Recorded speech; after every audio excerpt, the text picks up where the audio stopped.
Alléluia.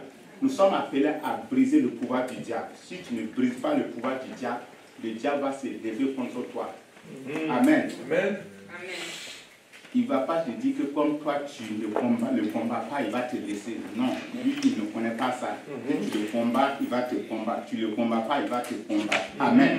Donc c'est pourquoi nous allons voir quelques versets qui vont nous permettre d'entrer dans le vif du sujet, afin que nous puissions regarder ensemble ce que Dieu a préparé pour nous, pour que nous soyons équipés et qu'à notre sortie, que nous puissions savoir ce pourquoi comment Dieu nous a équipés. Alléluia.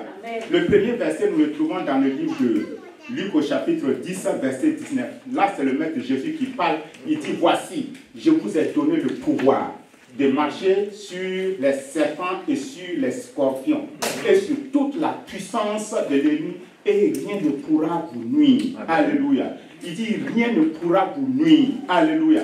Donc, les serpents et les scorpions, c'est quoi? Ce sont les œuvres des ténèbres. Il dit qu'il vous donne, il te donne le pouvoir. Il te donne le pouvoir de marcher sur les serpents et sur les scorpions, et sur toute la puissance de l'ennemi, et rien ne pourra te nuire. Le deuxième verset, c'est dans le livre d'Éphésiens au chapitre 6, verset 12. Ça, c'est la nature du combat. La nature du combat, c'est que nous n'avons pas à lutter contre la chair et le sang, mais nous luttons contre les dominations, contre les autorités et contre les princes de... Alléluia. Contre les princes de ce monde des ténèbres, contre les esprits méchants dans les lieux célestes. Alléluia. Donc, il nous rappelle, c'est Paul, il nous dit que ton combat n'est pas contre ton frère. Ton combat, ce n'est pas contre ta soeur. Mais l'esprit qui habite ton frère, qui fait qu'il s'est levé contre toi, c'est cet esprit-là que toi tu combats. C'est cet esprit-là que toi tu dois détruire. Parce que ton frère, il n'en est rien. Lui-même, il ne sait pas ce qu'il est en train de te faire. Alléluia. Et le troisième verset, c'est dans 2 Corinthiens au chapitre 10, verset 4. Ah, il a dit, il nous parle des armes du chrétien. Il dit, les armes que nous avons reçues pour combattre là, ces armes ne sont pas charnelles, mais elles sont puissantes par la vertu de Dieu pour renverser quoi? Les forteresses. Alléluia. Amen. Donc, le quatrième verset, c'est dans le livre de Colossiens 1, verset 13, où il a dit qu'il nous a délivrés de la puissance des ténèbres et nous a transportés dans le royaume du Fils de son amour. Alléluia. Donc, à travers ces versets, c'est comme si nous avons déjà fini notre message. Briser le pouvoir de l'ennemi. Donc, Dieu dit quoi? Qu'est-ce qui est présenté ici? Jésus dit qu'il nous donne le pouvoir. Jésus nous donne le pouvoir et nous avons les armes pour le combat. Et ces armes, il faut te rappeler, ces armes ne sont pas naturelles. Ces armes ne sont pas naturelles, elles sont spirituelles pour faire le combat. Et dans ce combat-là, la victoire c'est pour toi, parce que Christ t'a délivré de la puissance des ténèbres pour te ramener dans le royaume du Fils de son amour. Dans toute bataille, qu'elle soit physique ou spirituelle, ou encore psychologique, la clé de la victoire réside dans la capacité d'identifier, comprendre et neutraliser les stratégies de l'ennemi. Le pouvoir de l'adversaire repose souvent sur la peur, l'ignorance et la manipulation. Briser ce pouvoir signifie donc seulement le confronter, mais aussi s'en libérer intérieurement et extérieurement.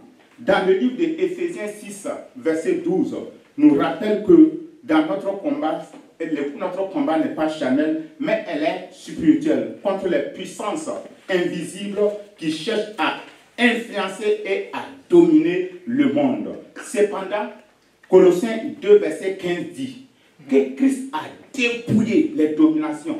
Il a dépouillé les dominations, les autorités et les a livrées publiquement en spectacle, en triomphant d'elle par la croix. Ça veut dire, toutes ces puissances qui vont se lever contre toi, il te dit de te rappeler que Christ les a désarmés. Amen. Tout ce qui était en eux, qui faisait qu'ils pouvaient te combattre, Christ a arraché ça d'eux. Donc ça veut dire que ce sont des soldats sans armes que toi tu vas rencontrer. Regarde comment tu vas rencontrer les victoires. Alléluia. Alléluia. En tant que croyants, nous devons nous approprier de cette victoire en marchant dans l'autorité que Christ nous a donnée dans Luc 10, 19. Voici, je vous ai donné le pouvoir de marcher sur les serpents et sur les scorpions et sur toute la puissance de l'ennemi et rien ne pourra vous nuire. Cela signifie que nous devrons vivre. Mais cela signifie que nous ne devrons pas vivre dans la peur, mais dans la conscience de notre position en Christ. Briser le pouvoir de l'ennemi commence donc par la connaissance de la vérité, ça veut dire comprendre que Christ a déjà remporté la victoire. 2. L'application de la foi, ça veut dire croire et proclamer l'autorité de Christ. 3. La prière et le combat. Revêtir l'âme de Dieu, ça veut dire dans Éphésiens 6, versets 12 à 13, et utiliser la parole de Dieu comme arme contre l'ennemi. 4. La vie de sanctification, ça veut dire que nous devrons marcher dans l'obéissance et nous éloigner de tout ce qui pourrait donner une porte d'accès à l'ennemi. Alléluia. Puisque Christ a déjà détrôné ces esprits maléfiques, notre rôle est de nous tenir fermes sur cette victoire et de régner avec lui en exerçant notre autorité qu'il nous a donnée. Et c'est ce que nous allons voir en 4 points. Amen. Vous êtes présents ce soir? Amen. Alléluia. Amen. Donc, en grand thème, nous voyons la trahison d'Adam. Voilà un monsieur que Dieu va donner toute la domination sur tout ce qu'il a créé. Et ce monsieur va faire un combat à Dieu. Dieu lui donne le pouvoir de dominer. Dieu lui donne le pouvoir de contrôler. Dieu lui donne le pouvoir de régner. Et il donne ça gratuitement à un ennemi qui s'appelle le diable. Qui s'appelait... Le diable, il faut savoir que ce n'est pas quelqu'un qui était mauvais. Avant, il s'appelait Lucifer. Ça veut dire, il était beau. La parole lui dit qu'il était beau, parfait. Il était excellent. C'était le chef de l'adoration. Mais qui a créé Satan? Donc c'est Lucifer qui a créé Satan. Ça veut dire quoi? On peut être bon aujourd'hui, mais si nous ne prenons pas garde, l'orgueil vient dans notre vie, on va se créer à une autre personne. On peut se changer en Satan. Voilà, c'est ce que ça veut dire. Puisque Lucifer était le chef de l'adoration, il était parfait en beauté, il avait tout ce qu'il faut. Mais l'orgueil, la rébellion ayant entré dans sa vie, qu'est-ce qu'il a fait? Il a fait ce qu'il ne devrait pas faire et il a créé Satan. Alléluia. Et il a été précipité. Et il est parti avec le tiers des anges, qui sont devenus des démons, qui nous fatiguent, qui fatiguent le peuple de Dieu, qui fatiguent le monde. Alléluia. Mais il faut savoir une chose aussi, Alléluia, que les esprits ne peuvent pas venir posséder un corps. Tant qu'ils ne possèdent pas un corps, il ne peut pas être sur la terre. C'est pourquoi Jésus nous a donné le pouvoir que quand tu parles au nom de Jésus, il est obligé de partir. Pourquoi? Parce qu'il n'a pas le droit d'être sur la terre. C'est un esprit. C'est ça la parole de Dieu dit, que notre combat là, ce n'est pas dans la chair, contre les esprits méchants. Donc des êtres qui n'ont pas de sang. C'est ça notre combat fait face. Quand tu les ordonnes, ils partent. Quand tu les ordonnes, ils partent. Parce qu'ils n'ont pas, ils règnent sur la terre d'une manière, ils sont sur la terre d'une manière illégale. Et quand tu es illégal, ça veut dire que tu n'as pas de droit. Alléluia. Amen. Donc il faut savoir que dès que le diable a obtenu un droit temporaire pour gouverner ce monde, un pouvoir qui demeure jusqu'à l'expiration du bail, ça veut dire, comme il avait signé un bail avec Adam, donc il a eu pour un temps de dominer, et si on voit toujours, il continue de dominer, mais il ne domine pas sur tout le monde. Pourquoi? Parce que Jésus étant venu, Amen, Jésus ayant donné sa vie pour toi, pour moi, c'est Jésus-là, il nous a rachetés pour que toi, tu quittes Alléluia, le royaume des ténèbres pour appartenir au royaume de Dieu. Alléluia. Donc ça veut dire quoi? Tu es dans le monde, mais Satan, l'ennemi ne peut plus te dominer. Il n'a pas de contrôle sur ta vie. Parce que tu es attaché, tu es dans un autre royaume. Alléluia. Quand tu quittes un royaume, tu pars dans un autre royaume, tu ne vis plus selon les lois de l'ancien royaume, mais tu vis présentement dans les lois du nouveau royaume. Alléluia. Et c'est ça que le livre de Corinthiens nous dit, rendez grâce au Père qui nous a rendus capables d'avoir part des saints dans la lumière, qui nous a délivrés de la puissance des ténèbres et nous a transportés dans le royaume du Fils de son amour. Alléluia. Ainsi, le diable n'a aucun droit de gouverner et d'exercer son autorité. Pourtant, nombre de chrétiens accordent davantage de foi à la puissance de l'ennemi et à celle de Dieu. La Bible nous parle non seulement du premier Adam, mais aussi du dernier. Jésus-Christ est venu restaurer ce que Adam avait perdu dans 1 Corinthiens au chapitre 15, verset 45. Il est appelé le dernier Adam et au verset 47, le second homme. Tout ce que Christ a accompli, il a fait pour nous, afin que nous retrouvions notre autorité en lui. Amen. Amen. Le problème, c'est que beaucoup reportent l'exercice de cette autorité dans l'avenir. Certains chrétiens pensent qu'ils ne régneront qu'au millénaire. Pourtant, si Satan sera enchaîné durant cette période, pourquoi aurions-nous encore besoin d'exercer notre autorité en ce moment-là? La vérité, c'est que notre domination spirituelle doit s'exercer maintenant. Amen. Alléluia. Amen. Ta domination doit s'exercer maintenant. Amen. Ce n'est pas demain, ce n'est pas après. Tu as l'autorité maintenant. C'est pourquoi on a chanté le chant qui dit autorité. Voilà. C'est pour que tu as autorité. L'autorité que tu as là, c'est maintenant. Ce n'est pas pour plus tard. Maintenant, tu as déjà l'autorité. Alléluia. Nous avons été rachetés, délivrés et restaurés en Christ pour marcher dans l'autorité qu'il nous a donnée dès aujourd'hui. En grand Dieu, nous voyons, nous avons l'autorité maintenant. Amen. Tu as l'autorité maintenant. J'ai autorité maintenant. Nous avons autorité maintenant. L'église Sainte Bethel a autorité maintenant. Alléluia. L'autorité que Dieu nous a donnée n'est pas pour plus tard, mais pour maintenant. C'est aujourd'hui. Face à des attaques, aux obstacles, aux œuvres du mal, que nous devons l'exercer. Pourtant, beaucoup pensent encore que nous avons peu d'autorité et que le diable qui règne en maître sur la terre. Rappelons-nous cependant cette vérité essentielle. Nous sommes dans le monde, mais nous ne faisons pas partie de ce monde. Dans Jean 14, verset 16, Satan peut influencer bien des choses sur cette terre, mais il n'a aucun pouvoir sur nous. Il ne contrôle pas l'Église et nous ne sommes pas sous son autorité. Au contraire, c'est nous qui avons autorité sur lui. Jésus a dit dans Luc 10, 19, « Voici, je vous ai donné le pouvoir de marcher sur les serpents et les scorpions et d'écraser toute la force de l'ennemi et rien ne pourra vous nuire. » L'Église d'aujourd'hui a-t-elle moins d'autorité qu'à celle de l'époque des apôtres après la résurrection et l'ascension de Jésus? Et la réponse est non.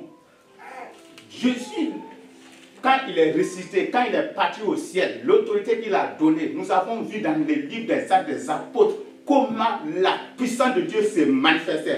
Est-ce que les autorités qu'ils ont eues, est-ce que c'est différent de ce que nous on a aujourd'hui? La réponse est non. Amen. Mais pourquoi on ne voit pas les miracles?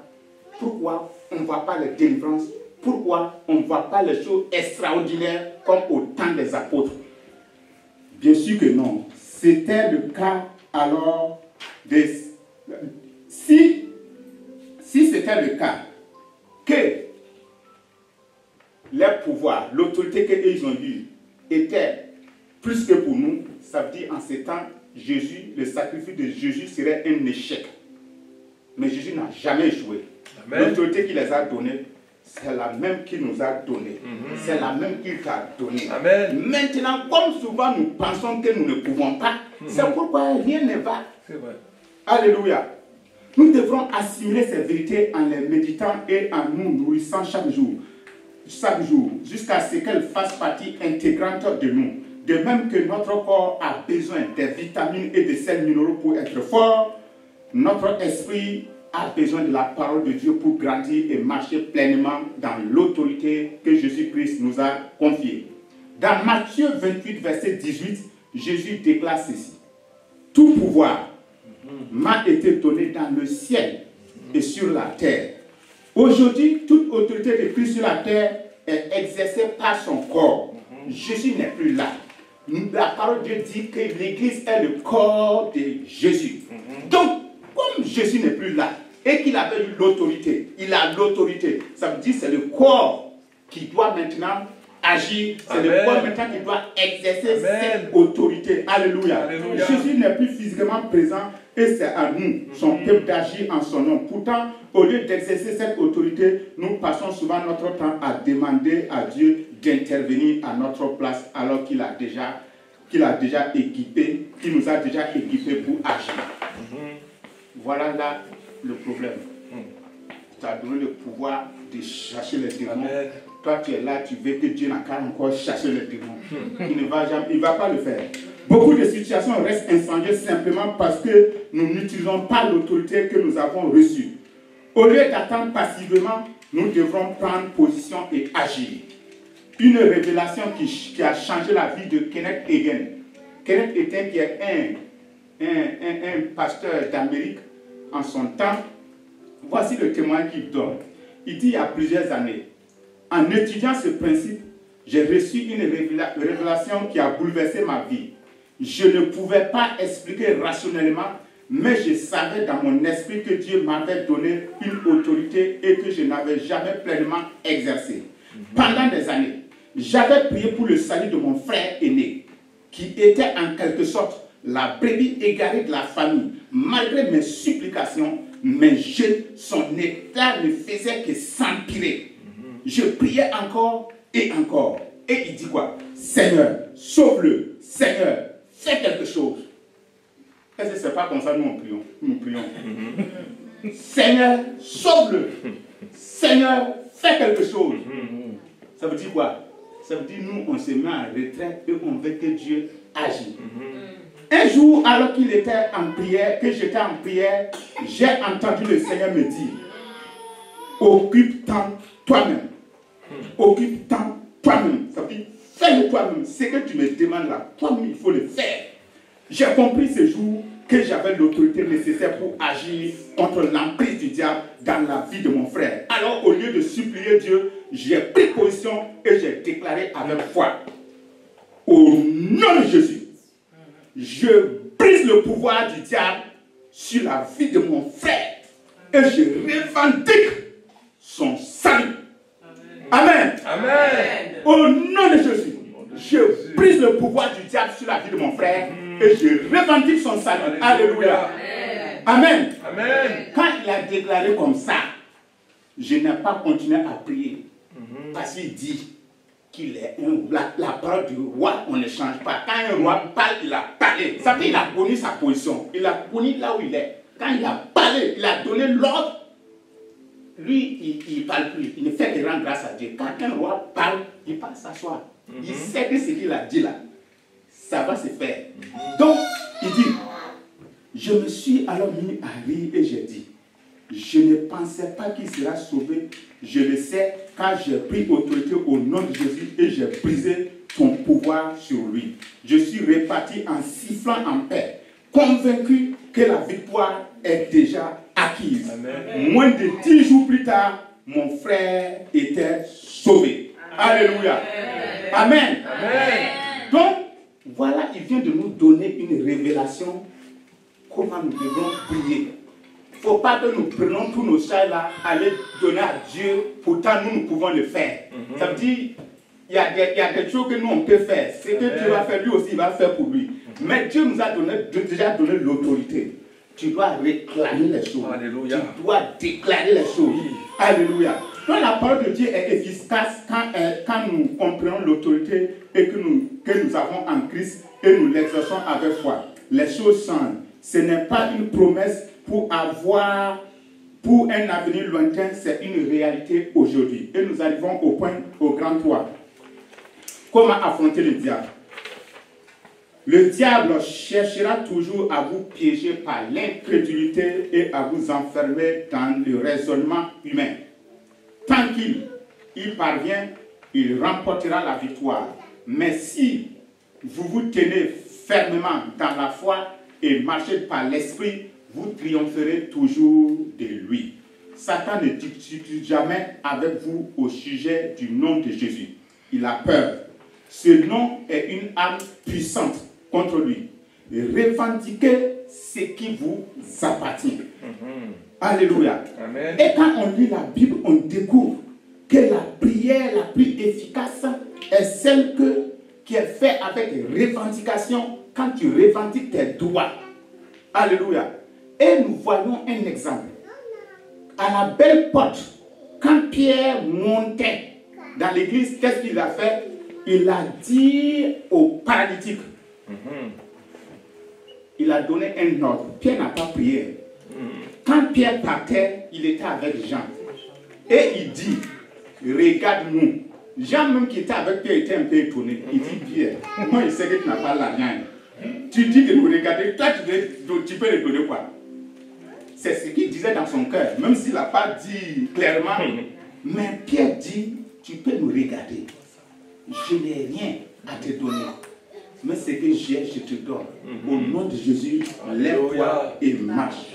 Donc Pierre, à la bonne porte, n'a pas prié, mais il a dit, au nom de Jésus de Nazareth, lève-toi et marche. Dans Actes 3, verset 6. Il n'a pas demandé à Dieu de guérir cet homme. Il a exercé l'autorité que Christ lui a donnée. C'est exactement ce que nous devons faire. Nous ne réclamons pas quelque chose à Dieu. Nous exigeons le diable de lâcher prise car nous avons autorité. Amen. Amen. Dans Jean 14, versets 13 et 14, Jésus dit, tout ce que vous demanderez en mon nom, je le ferai, afin que le Père soit glorifié dans le Fils. Verset 14, si vous me demandez quelque chose, en mon nom, je le ferai. Le mot grec traduit par demander signifie en réalité exiger. Donc ça veut dire exiger. À la place de demander là, on met exiger. Jésus ne parle pas de prière, mais d'autorité spirituelle. En revanche, dans le livre de Jean au chapitre 16, verset 23 à 24, Jésus parle bien de la prière.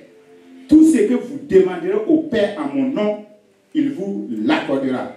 Dans ce passage, Jésus mentionne le Père quand il s'agit de la prière. Mais dans Jean 14, il ne parle pas de prier le Père, mais d'exercer notre autorité en son nom.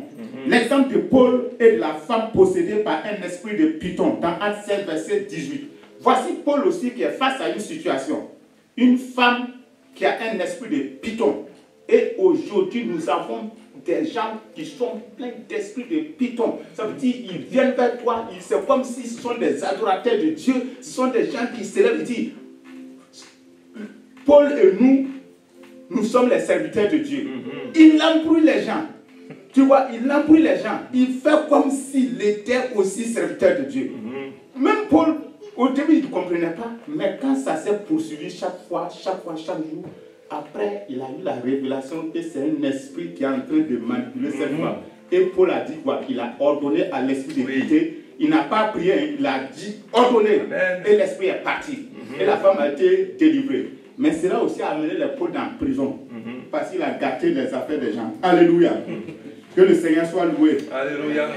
Et nous arrivons au point 4. Le rôle de la foi dans l'exercice de l'autorité. L'exercice de l'autorité spirituelle repose sur la foi. Sans elle, nous ne pouvons pas dominer sur l'ennemi. Oui, il arrive que les esprits mauvais s'en aillent immédiatement lorsque nous proclamons la parole de Dieu, la parole de foi, mais ils ne partent pas instantanément. S'ils ne partent pas instantanément, ne soyez pas troublés. Mais la foi est basée sur ce que je vois ou je ressens, mais sur la parole de Dieu. Non, ma foi n'est pas basée sur ce que je vois ou soit sur ce que je ressens. Amen. Elle est basée sur la parole de Dieu. Dans 2 Corinthiens au chapitre 5, verset 7, Hébreux 11, verset 1. Beaucoup font leur foi sur des manifestations visibles plutôt que sur les Écritures. Ils se fient à l'essence plutôt qu'à la vérité spirituelle. Si une manifestation se produit, ils croient que le diable est parti. Mais l'ennemi ne part pas simplement parce qu'une manifestation se produit. Il part parce que vous exercez votre autorité en Christ. Si les circonstances ne changent pas immédiatement, certains se découragent et tombent dans le naturel. Ils commencent par parler négativement, doutent et permettent ainsi au diable de reprendre le dessus. Alléluia. Comme le disait un célèbre prédicateur du nom de Smith Wigglesworth, il dit: je ne suis pas impressionné par ce que je vois. Je ne suis même pas impressionné par ce que je ressens, mais je suis seulement impressionné par ce que je crois. Amen. Alléluia. Amen. Il faut que nous soyons impressionnés par ce que nous croyons. Parce que de nos jours, les gens sont prêts à tromper les gens. Donc, s'il y a manifestation, gloire à Dieu. S'il n'y a pas manifestation, gloire à Dieu. Mais il faut être impressionné par ce que tu crois. Il faut que ta vie, il faut que ta foi là soit basée sur la parole de Dieu. Alléluia. Amen. Alors nous allons tenir ferme. Alléluia. Une fois, il est vraiment en action. Un petit témoignage. Il dit, c'est un homme de Dieu, dans les années 1930. J'étais un jeune pasteur confronté à des difficultés financières. Il vit sa foi mise à l'épreuve lorsqu'on lui déroba ses 2 pantalons. Alléluia. Voici un pasteur au début de son ministère. Il n'avait que 2 pantalons et puis un habit de travail. Et ce jour-là, il devrait aller prêcher. Le jeudi, il devrait se présenter pour prêcher. Donc ces pantalons, il les a bien réservés pour sa prédication. Il les lave bien, il les étale. C'était au moment de la crise des années 1930 en descendant. Donc un voleur aussi est venu prendre ça. Il vient, il dit, mais ce qui est sûr, moi je dois prêcher ce jeudi. Les habits qui me restent là, je ne peux pas me tenir devant les gens avec ça. Donc il prie, voici la prière qu'il dit. Il dit: Dieu, celui qui a pris ces habits-là, fait qu'il tourne de telle sorte qu'il tourne, qu'il soit englué de telle sorte qu'il ramène les habits-là avant jeudi. Et il était ferme, il était convaincu. Il attendait ses habits. Et le mercredi, la personne est venue déposer. Il va prendre ses habits portés pour aller faire sa prédication. Amen. Amen. Il faut savoir que la vie chrétienne, ce n'est pas facile. Les pasteurs que nous voyons, nous les voyons bénis. Mais au début, comment ça s'est passé? Un jour, je me posais des questions. Je dis, mais ces gens-là, ils sont bien. Mais il dit, si tu veux vraiment faire mon œuvre, si tu veux vraiment connaître les choses, commence à étudier la vie des pasteurs. Il ne faut pas tout de suite voir les échecs. Même s'ils ont échoué là, étudier avec tout ça. Ça veut dire comment ils ont réussi. Même s'ils sont, après, ils n'ont pas réussi là, continue d'étudier comment ils ont fait. Amen. Et toi, tu vas choisir ce qui est bon dedans et tu vas aller de l'avant. Amen. Amen. Donc, si nous voudrions réussir, si nous voudrions avancer, étudions la vie de ceux qui ont réussi. Et quand on va arriver là où on n'a pas réussi, nous, on ne va pas prendre. On va prendre ce qui est bien, on prend de côté, on met ensemble et puis on avance. Alléluia. Amen. Et c'est ce que Dieu fait pour nous. Et c'est ce que Dieu a pour nous. Alléluia. Alléluia. Donc, il faut que nous osons oser faire cette prière comme ce jeune pasteur a fait. Amen. Amen. Mais comme on est dans l'abondance, tu ne sais pas que le pantalon, c'est quelque chose de très important. Tu n'as que 2 habits et un volet vient prendre ça. Ça veut dire c'est compliqué. Mais si tu as plusieurs pantalons, tu as plusieurs habits, on prend ça, ça ne va rien te dire parce que tu as d'autres choses à faire. Amen. Et ça, un jour, je ne sais pas si j'ai déjà donné ce témoignage ici. On était là, mon épouse était en train de partir au travail et son portable a été volé. Son portable a été volé. Elle arrive, elle me dit que non, on a volé son portable. Et puis je dis non, quand on vole ton portable, tu ne te plains pas. Tu rends grâce à Dieu. Même si moi je sais qu'il n'y a pas d'argent pour payer le portable, je dis tu rends grâce à Dieu. On ne comprend pas pourquoi. Si celui qui a pris le portable, ça va être bénéfice plus que ce que toi, comme toi tu l'avais. Que Dieu n'a qu'à être glorifié et que le nom du Seigneur soit loué. Voilà, j'ai dit, rends grâce à Dieu. Et quand elle est partie à la maison, tout de suite, c'est la police qui l'appelle. J'ai dit, Madame Mignon, elle a répondu, qu'on a retrouvé ton portable. Pourtant, on n'a fait aucune déclaration. Donc, ça veut dire quand ils ont vu le portable, ils sont rentrés dedans, ils ont vu les numéros. Ils m'ont même envoyé un mail, mais moi, je n'avais pas vu. C'est plus tard que j'ai vu le mail qu'ils m'ont envoyé pour dire non, de venir. Donc, ça veut dire, comme elle n'avait pas le portable, c'est sur le fils, ils ont appelé pour qu'elle puisse venir prendre le portable à la police. Et ils avaient cité les trucs qu'elle devrait amener, elle a amené tout et elle est entrée en possession de son portable. Amen. Amen. Donc c'est pour dire quoi? C'est pour dire que lorsque nous passons par des difficultés, tout de suite, ne nous plaignons pas. Commençons déjà à rendre grâce à Dieu. Amen. Alléluia. Ça peut être une délivrance que Dieu est en train de s'opérer dans ta vie. Mais comme nous n'aimons pas les difficultés, comme l'homme ne veut jamais souffrir, même, donc ça veut dire tout de suite, tu n'es pas content. Tu n'es pas content. Et tu commences à te plaindre. Et Dieu n'aime pas les plaintes. Dieu n'aime pas les murmures. Alléluia. Amen. Donc que le Seigneur soit béni. Amen. Amen. Alors nous arrivons à la conclusion. En conclusion, en Christ, nous ne sommes pas impuissants face à l'ennemi. Nous avons reçu une autorité divine et nous devrons l'exercer avec foi. Trop souvent, les croyants subissent les attaques de Satan alors que Jésus l'a déjà vaincu et nous a donné son nom, son autorité et son esprit. Briser le pouvoir de l'ennemi implique reconnaître notre position en Christ étant assis avec lui dans les lieux célestes. Éphésiens au chapitre 2, verset 6. Déclarer la parole avec foi. Quand l'ennemi ne résiste pas à l'autorité proclamée. 3. Refuser la peur et l'incrédulité, la foi étant notre bouclier. 4. Agir au lieu de subir, empêchant Satan d'opérer dans nos vies.